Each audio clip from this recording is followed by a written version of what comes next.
இது நெலாக்கோட்டை சிவன் கோயில். நெலாக்கோட்டையில எதிரா சிவன் கோயில்னு கேட்குறீங்களா? முதல்ல நெலாக்கோட்டை எதுன்னு தெரிஞ்சுக்கங்க.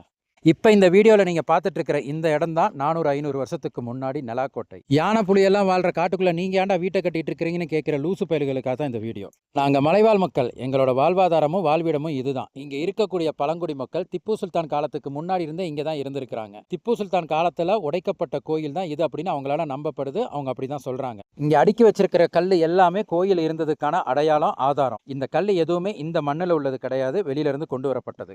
பிதற்காடு பெண்ணை வனப்பகுதியில் இந்த சிவன் கோயில் இருக்குது. இந்த சிவன் கோயில் குறைஞ்சது 300-400 வருஷங்களுக்கு மேல இங்க இருக்கிறதா. இந்த வனப்பகுதியில நடு காட்டுக்குள்ளர 4-5 தலைமுறையா வாழ்ந்துட்டு இருக்கிற பழங்குடி மக்களான காட்டு நாயக்கர்களும் மோண்டாடன் செட்டி, இந்த 2 சமூகத்தினரும் கடந்த காலகட்டங்கள்ல வருஷத்துல 2 தடவை மட்டும் இந்த காட்டுக்குள்ள இருக்கிற சிவன் கோயிலுக்கு வழிபாடு நடத்திட்டு இருந்திருக்காங்க. அந்த 2 வழிபாடுல ஒன்னு ரொம்ப முக்கியமானது, அது அவங்களோட அறுவடை திருநாள். அந்த அறுவடை திருநாள் கடந்த 10 வருஷமா இந்த சிவன் கோயில நடத்தவே இல்லை. அதுக்கான காரணம் வனத்துறை இந்த மக்கள் கிட்ட இருந்த பிரிட்டிஷ்காரங்க காலத்துல கொடுக்கப்பட்ட பட்டா நிலமான விவசாய நிலங்களை புடுங்கிக்கிட்டு அந்த மக்களோட வாழ்வாதாரத்தை கேள்விக்குறியாக்கிருக்கு.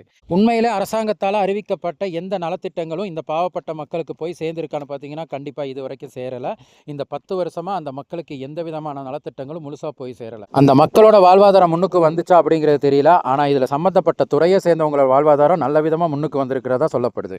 இந்த பிரச்சனையை பற்றி குறைஞ்சது 6 மாதத்துக்கு முன்னாடியே பேசணும்னு நினச்சிருந்தேன். ஆனால் என்னால் பேச முடியல. காரணம், இந்த பிரச்சனை எங்கேருந்து தொடங்குறது எங்கே போய் முடிக்கிறது அப்படின்னு தெரியல. காரணம், இதுக்குள்ளேயும் அரசியல்வாதிகளோட விளையாட்டு இருக்குது அப்படின்றது அப்பட்டமாக தெரியுது. அரசாங்கம் அறிவித்த எந்த நலத்திட்டங்களும் அந்த மக்களுக்கு கரெக்டாக போய் சேரலை. அதுக்கான காரணம் அரசு ஊழியர்களாகவும் இருக்கலாம், வனத்துறையாகவும் இருக்கலாம். ஆனால் தொண்டு நிறுவனங்கள் மூலமாக இந்த பழங்குடி மக்களுக்கு ஸ்கூல் கட்டுறதுக்காக ஒதுக்கப்பட்ட 4 கோடி ரூபாய் பட்ஜெட் இன்னைக்கு இல்லாமல் போச்சு. அதுக்கான காரணம் சில அரசியல் கட்சி. இது எல்லாத்தையும் சேர்த்து அடுத்த வீடியோவில் நான் தெளிவாக சொல்கிறேன். இது ஒரு சின்ன பிரச்சனை கிடையாது, மிகப்பெரிய பிரச்சனை. இந்த பிரச்சனையை பற்றி பேசலாம்னா அந்த மக்கள்கிட்ட கலந்து பேசணும். அதுக்கும் தடையா இருக்கிறது ஒரு அரசியல் கட்சி. இதையும் தாண்டி இந்த மக்களுக்கான பிரச்சனையை வெளிச்சத்துக்கு கொண்டு வரணும். அதுக்கு இன்னும் பல வீடியோஸ் போட வேண்டி வரும். கண்டிப்பாக அடுத்த வீடியோவில் நீங்கள் பார்க்கலாம். இப்போதைக்கு அந்த மக்களோட பெரிய சந்தோஷம் என்னன்னா, அந்த மக்களோட ஆஸ்தான தெய்வமான பொம்மனோட திருவிழா வர திங்கக்கிழமை. அதுக்காக இந்த மக்கள் எல்லாம் அங்கே கூடுறாங்க. அடுத்த வீடியோ அந்த திருவிழா சம்மந்தப்பட்ட வீடியோ நான் பதிவேற்றம் பண்ணுறேன். அதுக்கு முன்னாடி இந்த வீடியோ ஷேர் பண்ணுங்கள், அது எல்லாருக்கும் போய் சேரட்டும். இந்த பிரச்சனை பேச போகிறோம் அப்படின்றது எல்லாருக்கும் தெரியணும். இந்த வீடியோவில் கழி ஊற்றுற கண்டென்ட் எதுவுமே இல்லைன்னு வருத்தப்படாதீங்க. இது சம்மந்தப்பட்ட அடுத்த வீடியோவில் கழி ஊற்றுறது மட்டுமே கண்டென்ட்டாக இருக்கும்.